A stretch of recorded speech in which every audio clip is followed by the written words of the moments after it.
ಸ್ನೇಹಿತರೆ ಎಲ್ರಿಗೂ ನಮಸ್ಕಾರ. ಇವತ್ತಿನ ವಿಡಿಯೋದಲ್ಲಿ ನಿಮ್ಮ ಇನ್ಸ್ಟಾಗ್ರಾಮ್ ಅಕೌಂಟ್ನ ಯಾವ್ಯಾವ ಫೋನಿಂದ ಯಾರ್ಯಾರು ಲಾಗಿನ್ ಆಗಿದ್ದಾರೆ ಅಂತ ತಿಳ್ಕೊಬೇಕಾದ್ರೆ ನೀವು ಎಲ್ಲಿ ಹೋಗಿ ಚೆಕ್ ಮಾಡಬೇಕನ್ನೋದನ್ನ ಈ ವಿಡಿಯೋದಲ್ಲಿ ಹೇಳ್ತೀನಿ ನೋಡಿ. ವಿಡಿಯೋ ಶುರು ಮಾಡೋಕ್ಕಿಂತ ಮುಂಚೆ ದೇವರು ನಿಮ್ಮನ್ನೆಲ್ಲ ಚೆನ್ನಾಗಿಟ್ಟಿರಲಿ ಅಂತ ಹೇಳ್ತಾ ವಿಡಿಯೋ ಶುರು ಮಾಡೋಣ. ನೀವು ಇನ್ಸ್ಟಾಗ್ರಾಮ್ನ ಓಪನ್ ಮಾಡಿ ಪ್ರೊಫೈಲ್ ಮೇಲೆ ಕ್ಲಿಕ್ ಮಾಡಿದ ಮೇಲೆ ಈ ರೀತಿಯಾದ ಒಂದು ಇಂಟರ್ಫೇಸ್ ಬರುತ್ತೆ. ಇಲ್ಲಿ ಮೇಲ್ಗಡೆ ಇರುವ 3 ಡಾಟ್ ಲೈನ್ ಮೇಲೆ ಕ್ಲಿಕ್ ಮಾಡ್ಕೊಳ್ಳಿ. ಕ್ಲಿಕ್ ಮಾಡಿದ್ರೆ ಇಲ್ಲಿ ಅಕೌಂಟ್ ಸೆಂಟರ್ ಅನ್ನೋ ಒಂದು ಆಪ್ಷನ್ ಇದೆಯಲ್ಲ, ಅಕೌಂಟ್ ಸೆಂಟರ್ ಆಪ್ಷನ್ ಮೇಲೆ ಕ್ಲಿಕ್ ಮಾಡ್ಕೊಳ್ಳಿ. ಹಂಗೆ ಇಲ್ಲಿ ಪಾಸ್ವರ್ಡ್ ಆ್ಯಂಡ್ ಸೆಕ್ಯೂರಿಟಿ ಅಂತ ಇದೆಯಲ್ಲ, ಈ ಆಪ್ಷನ್ ಮೇಲೆ ಕ್ಲಿಕ್ ಮಾಡ್ಕೊಳ್ಳಿ.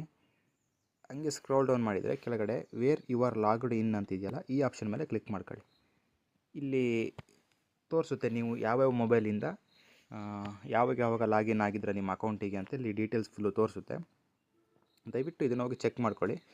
ನೀವು ಯೂಸ್ ಮಾಡದೇ ಇಲ್ದಿರೋ ಮೊಬೈಲಿಂದ ಯಾರಾದರೂ ಲಾಗಿನ್ ಆಗಿದ್ದರೆ ನಿಮ್ಮ ಅಕೌಂಟನ್ನು ಹ್ಯಾಕ್ ಮಾಡ್ಕೊಂಡು ಪ್ರತಿಯೊಂದು ಇಲ್ಲಿ ಗೊತ್ತಾಗುತ್ತೆ. ಈ ಫೀಚರ್ನ ಆದಷ್ಟು ಜನರಿಗೆ ಶೇರ್ ಮಾಡಿ, ಎಲ್ಲರೂ ಚೆಕ್ ಮಾಡ್ಕೊಳ್ಳಿ. ಯಾಕಂತ ಹೇಳಿದ್ರೆ ಹ್ಯಾಕ್ ಆಗಿ ಬೇರೆ ಇದರಿಂದ ಲಾಗಿನ್ ಆಗಿರೋದು ಡೀಟೇಲ್ಸ್ ಪೂರ್ತಿ ಇದರಲ್ಲಿ ತೋರಿಸುತ್ತೆ. ಯೂಸ್ಫುಲ್ ಅನಿಸಿದರೆ ಇನ್ಫಾರ್ಮೇಷನ್ ಆದಷ್ಟು ಶೇರ್ ಮಾಡಿ. Thank you.